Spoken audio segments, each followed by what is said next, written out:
এই মুহূৰ্তত বাজেটত প্ৰকাশ কৰি দিছে যে অসমৰ কোন কোন বিভাগত 1 লাখ চাকৰি আছে 1 লাখ চাকৰি নহয় 1,43টা চাকৰি দিব 1 লাখতকৈ বেছি চাকৰি দিব আৰু টাইমতে প্ৰথমটো খবৰ লৈ আহিছে যে কোনটো বিভাগত কিমান চাকৰি 1 লাখ চাকৰি হিচাপ এই মুহূৰ্তত টাইম 8ৰ স্ক্ৰিনত চৰকাৰৰ বৃহৎ ঘোষণা 1 লাখ চাকৰিক লৈ চৰকাৰৰ বৃহৎ ঘোষণা কোট লাভ কৰিব 1 লাখ চাকৰি কোট 1 লাখ চাকৰি টাইম এটৰ হাতৰ সম্পূৰ্ণ তালিকা আটাইতকৈ বেছি চাকৰি ওলাব শিক্ষা বিভাগত চৰকাৰৰ বৃহৎ ঘোষণা আটাইতকৈ বেছি চাকৰি শিক্ষা বিভাগত ওলাব আমি আমাৰ ফুল প্লেটটো আপডেট হোৱা নাই সম্পূৰ্ণৰূপে ফুল প্লেটটো আপডেট হোৱা নাই গতিকে জ্যোতিদীপ প্ৰকাশলৈ গৈছো জ্যোতিদীপ কোট ওলাব হয় টিছমিন এই মুহূৰ্তত এটা বৃহৎ ঘোষণা কৰিছে বিত্তমন্ত্ৰী অজন্তা নেওগে সেই তালিকা টাইম এটৰ হাতত আহি পৰিছে আমি আপোনালোকক পুনে সেই তালিকা দেখুৱাইছো কোন বিভাগত কিমান পদ 1,43টা চাকৰি আছে আপোনালোকে যদি চাই এই তালিকা চৰকাৰে এই মুহূৰ্তত বাজেটত প্ৰকাশ কৰিছে শ্ৰমিক কল্যাণ বিভাগত 54টা পদৰ কথা উল্লেখ কৰিছে খালী পদ আছে বুলি কৈছে পশুপালন আৰু পশু চিকিৎসা বিভাগত 7,118টা পদ আছে বুলি কৈছে মীন বিভাগত 168টা পদ পঞ্চায়ত আৰু গ্ৰাম উন্নয়ন বিভাগত 2,137টা পদ সাধাৰণ প্ৰশাসন বিভাগত 830টা পদ লোক নিৰ্মাণ বিভাগত 1,027টা পদ ভূমি সংৰক্ষণ বিভাগত 526টা পদ ক্ৰীড়া আৰু যুৱ কল্যাণ বিভাগত 676টা পদ শিক্ষা বিভাগত সৰ্বাধিক 28,162টা পদ শিক্ষা বিভাগত 28,000 পদ খালী আছে বুলি কৈছে উদ্যান শস্য বিভাগত 55টা পদ চাহ শ্ৰমিক কল্যাণ বিভাগত 6টা পদ জলসিঞ্চন বিভাগত 940টা পদ খাদ্য অসামৰিক জীৱন আৰু গ্ৰাহক পৰিক্ৰমা বিভাগত 95টা পদ সংখ্যালঘু কল্যাণ আৰু উন্নয়ন বিভাগত 36টা পদ চৰ অঞ্চল উন্নয়ন বিভাগত 20টা পদ পাৰ্বত্য অঞ্চল উন্নয়ন বিভাগত 605টা পদ সচিবালয় প্ৰশাসন বিভাগত 606টা পদ তথ্য আৰু জনসংযোগ বিভাগত 107টা পদ ভয়াম জনজাতি আৰু পিছপৰা শ্ৰেণীৰ কল্যাণ বিভাগত 348টা পদ পৰিবহণ বিভাগত 1001টা পদ বন আৰু পৰিৱেশ বিভাগত 1,379টা পদ আবকাৰী বিভাগত 453টা পদ কৃষি বিভাগত 687টা পদ পৰ্যটন বিভাগত 144টা পদ সমবায় বিভাগত 174টা পদ দ্বিতীয়খন তালিকা আমি আপোনালোকক জনাইছো যে দ্বিতীয়খন তালিকাত কি আছে ৰূপান্তৰ আৰু উন্নয়ন বিভাগত যদি চাই 1,240টা পদ স্বাস্থ্য আৰু পৰিয়াল কল্যাণ বিভাগত 9,353টা পদ নগৰ উন্নয়ন বিভাগত 210টা পদ পেঞ্চন আৰু ৰাজহুৱা উজৰ আপত্তি 2টা পদ জনস্বাস্থ্য কাৰিকৰী বিভাগত 526টা পদ বিজ্ঞান আৰু প্ৰযুক্তি বিভাগত 11টা পদ ছপা আৰু মুদ্ৰণ বিভাগত 68টাকৈ পদ সাংস্কৃতিক পৰিক্ৰমা বিভাগত 561টাকৈ চৰকাৰী পদ খালী আছে ন্যায়িক বিভাগত 498টা পদ ৰাজহ আৰু দুৰ্যোগ ব্যৱস্থাপনা বিভাগত 965টা পদ বিধায়নী বিভাগত 452টা পদ হস্ত্ৰ তাঁত বস্ত্ৰ আৰু ৰেচম বিভাগত 334টা পদ খনি আৰু খনিজ বিভাগ সম্পদত 391টা পদ কৰ্মচাৰী বিভাগত 12টা পদ দক্ষতা নিয়োগ আৰু উদ্যমিতা বিভাগত 539টা পদ শক্তি বিভাগত 5,769টা পদ গুৱাহাটী উন্নয়ন বিভাগত 22টা পদ সমাজ কল্যাণ বিভাগত 470টা পদ গৃহ আৰু ৰাজনৈতিক বিভাগত 18,096টা পদ শিক্ষা বিভাগৰ পিছতে গৃহ আৰু ৰাজনৈতিক বিভাগত প্ৰায় 18,000 পদ খালী আছে জলসম্পদ বিভাগত 187টা পদ লোক নিৰ্মাণ পথ বিভাগত 1,963টা পদ বিত্ত বিভাগত 922টা পদ সীমান্ত সুৰক্ষা আৰু উন্নয়ন বিভাগত 98টা পদ 10টা বেটেলিয়নত 10,000 পদ খালী আছে আৰু সৰ্বমুঠ ডক্টৰ হিমন্ত বিশ্ব শৰ্মাই যি 1 লাখ চাকৰিৰ কথা কৈছিলে 1,43টা পদ খালী আছে আৰু এই তালিকা এই মুহূৰ্তত বিত্তমন্ত্ৰী অজন্তা নেওগে বাজেটত দাখিল কৰিছে গতিকে ঋতুস্মিন এই মুহূৰ্তত হে ডিটেইল আপডেট জনাইছো পুনৰবাৰ ঋতুস্মিনৰ কাষত যাব বিচাৰিছো 1,43টা পদ 1,43,000 পদ কোন বিভাগত কিমান খালী আছে আমি ফুল প্লেট 1 টু প্লে কৰিম ফুল প্লেট 1 কোন বিভাগত কিমান খালী আছে শিক্ষা বিভাগত 28,126টা আছে য'ত বেছি আছে শিক্ষা বিভাগ আটাইতকৈ বেছি 28,000ৰ ওপৰত আছে পশুপালন পশু চিকিৎসা বিভাগত 7,118টা আছে ইয়াৰ পিছতে বন আৰু পৰিৱেশ বিভাগত 1,379টা পদ খালী হ'ব বা আছে পদ ক্ৰিয়েট কৰা হ'ব স্বাস্থ্য আৰু পৰিয়াল কল্যাণ বিভাগত চাকৰি পাব 9,353টা চাকৰি ওলাব ৰূপান্তৰ উন্নয়ন বিভাগত 1,240টা চাকৰি চাকৰিৰ মেলা অসম চৰকাৰৰ চাকৰি মেলা শক্তি বিভাগত 5769টা গৃহ আৰু ৰাজনৈতিক বিভাগৰ 18096টা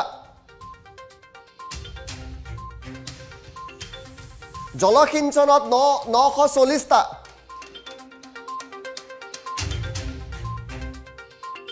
মুঠ পদ 1,43টা এতিয়া আমি তৃতীয়টো ফুল প্লেটলৈ আহিম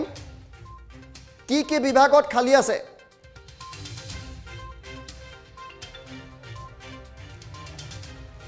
কি বিভাগত খালি আছে বিভাগকেইটা এবাৰ কৈ দিছো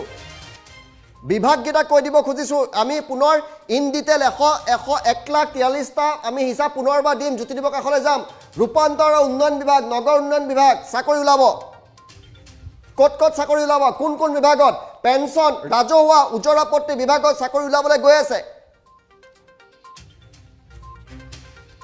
জনস্বাস্থ্য কাৰিকৰী বিভাগ বিজ্ঞান আৰু প্ৰযুক্তি বিভাগত চাকৰি ওলাব আমি বিভাগসমূহ এফালৰ পৰা কৈ দিছো আপোনালোকক ছপা আৰু মুদ্ৰণ বিভাগত চাকৰি ওলাব বাজেটত আজি স্পষ্ট কৰি দিছে চৰকাৰে সাংস্কৃতিক পৰিকল্পনা বিভাগ ন্যায়িক বিভাগত চাকৰি ওলাব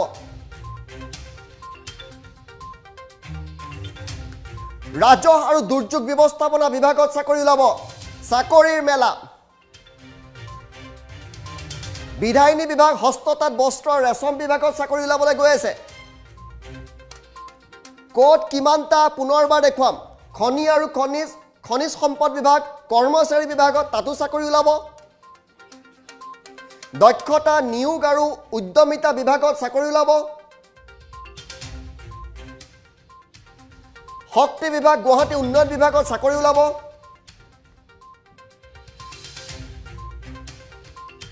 সমাজ কল্যাণ বিভাগ গৃহ আৰু ৰাজনৈতিক বিভাগত চাকৰি ওলাব জলসম্পদ বিভাগ লোক নিৰ্মাণ বিভাগত বহুত চাকৰি ওলাব হিচাপ দি দিছে চৰকাৰে বিত্ত বিভাগ সীমান্ত সুৰক্ষা উন্নয়ন বিভাগত চাকৰি ওলাব জ্যোতিদি বৈশ্যৰ কাষলৈ পুনৰবাৰ যাম জ্যোতিদি বৈশ্য আপোনাৰ কাষলৈ আহিছো এই মুহূৰ্তত এইখনে হয়তো প্ৰথম চৰকাৰ হ'ব য'ত 1,43টা চাকৰি কোনটো বিভাগত কিমানটা ওলাব স্পষ্ট কৰি দিছে জ্যোতিদি হয় তুস্মিত এটা কথা চাওক অজন্তা নেওগে কৈছে যে এয়া মাত্ৰ আমি সূচক তালিকাহে পদৰ কিছু তাৰতম্য হ'ব পাৰে কিন্তু 1 লাখ যেটো টাৰ্গেট লৈছে 1 লাখ পদে থাকিব এই কথা স্পষ্ট কৰি দিয়া হৈছে গতিকে এই তালিকাখন পুনৰবাৰ আপোনালোকক দেখুৱাইছো কোন বিভাগত কিমানটা খালি বুলি চৰকাৰে এই মুহূৰ্তত জনাইছে অজন্তা নেওগে জনাইছে শ্ৰমিক কল্যাণ বিভাগত 54টা পদ পশুপালন আৰু পশু চিকিৎসা বিভাগত 7,118টা পদ মিন বিভাগত 168টা পদ পঞ্চায়ত আৰু গ্ৰাম উন্নয়ন বিভাগত 2,137টা পদ সাধাৰণ প্ৰশাসন বিভাগত 830টা পদ লোক নিৰ্মাণ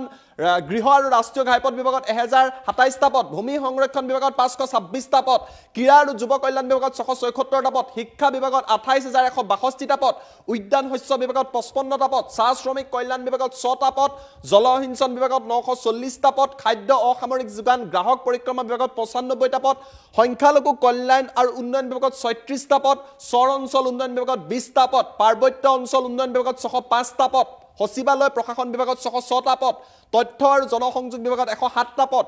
ভয়াম জনজাতি আৰু পিছপৰা শ্ৰেণী কল্যাণ বিভাগত 348টা পদ পৰিবহন বিভাগত 1001টা পদ বন আৰু পৰিৱেশ বিভাগত 1,389টা পদ আবকাৰী বিভাগত 453টা পদ কৃষি বিভাগত 687টা পদ পৰ্যটন বিভাগত 144টা পদ সমবায় বিভাগত 174টা পদ ইয়াৰ লগতে যদি আপুনি চাই ৰূপান্তৰ আৰু উন্নয়ন বিভাগত 1,240টা পদ স্বাস্থ্য আৰু পৰিয়াল কল্যাণ বিভাগত 9,353টা পদ নগৰ উন্নয়নত 210টা পদ পেনশন ৰাজহুৱা উজৰাপত্তি 2টা পদ জনস্বাস্থ্য কাৰিকৰী বিভাগত 526টা পদ তাৰ লগতে বিজ্ঞান আৰু প্ৰযুক্তি বিভাগত 11টা পদ ছপা আৰু মুদ্ৰণত 68টা পদ সাংস্কৃতিক পৰিক্ৰমা বিভাগত 561টা পদ ন্যায়িক বিভাগত 498টা পদ ৰাজহ আৰু দুৰ্যোগ ব্যৱস্থাপনা বিভাগত 965টা পদ বিধায়িনী বিভাগত 452টা পদ হস্ততাঁত বস্ত্ৰ ৰেশম বিভাগত 334টা পদ খনি আৰু খনিজ দ্ৰব্য সম্পদ বিভাগত 391টা পদ কৰ্মচাৰী বিভাগত 391টা পদ কৰ্মচাৰী বিভাগত 12টা পদ তাৰ লগতে আমি আপোনালোকক দক্ষতা নিয়োগ আৰু উদ্যমিতা বিভাগত 539টা পদ শক্তি বিভাগত 5,759টা পদ গুৱাহাটী উন্নয়ন বিভাগত 22টা পদ সমাজ কল্যাণ বিভাগত 470টা পদ গৃহ আৰু ৰাজনৈতিক বিভাগত 18,096টা পদ জলসম্পদ বিভাগত 187টা পদ লোক নিৰ্মাণ পদ বিভাগত 963টা পদ, বিত্ত বিভাগত 922টা পদ, সীমান্ত সুৰক্ষা উন্নয়ন বিভাগত 98টা পদ, 10টা বেটেলিয়নত 10,000, সৰ্বমুঠ 1,43টা পদ। সংখ্যাৰ কিছু তাৰতম্য হ'ব পাৰে, এয়া সূচক তালিকা হিচাপে প্ৰকাশ কৰা হৈছে বুলি বিত্তমন্ত্ৰী অজন্তা নেওগে বিধানসভাৰ মজিয়াত বাজেট অধিৱেশনত এই কথা উল্লেখ কৰিছে। কিন্তু এটা কথা স্পষ্ট, 1 লাখ চাকৰি দিয়াৰ এই প্ৰক্ৰিয়াটো মুখ্যমন্ত্ৰীয়ে নিকা হ'ব বুলি কৈছে। আৰু অজন্তা নেওগেও পুনৰবাৰ দাবী কৰিছে হিমন্ত বিশ্ব শৰ্মা চৰকাৰৰ যি এই নিয়োগৰ প্ৰক্ৰিয়া, 1 লাখ চাকৰি দিয়াৰ প্ৰক্ৰিয়া, নিকাভাৱে তেওঁলোকে ক'ব বুলি উল্লেখ কৰিছে। আৰু তাৰ বাবে এই বৃহৎ তালিকা বিভিন্ন বিভাগত এই মুহূৰ্তত প্ৰকাশ কৰা হৈছে। পুনৰবাৰ আমি আপোনালোকক জনাই আছোঁ ফুল প্লেট ব্ৰেকিঙৰ সহায়ত এই মুহূৰ্তত যে কোন বিভাগত কিমান পদ খালী আছে। প্ৰায় 1,43টা পদৰ তালিকা এই মুহূৰ্তত প্ৰকাশ কৰিছে চৰকাৰে।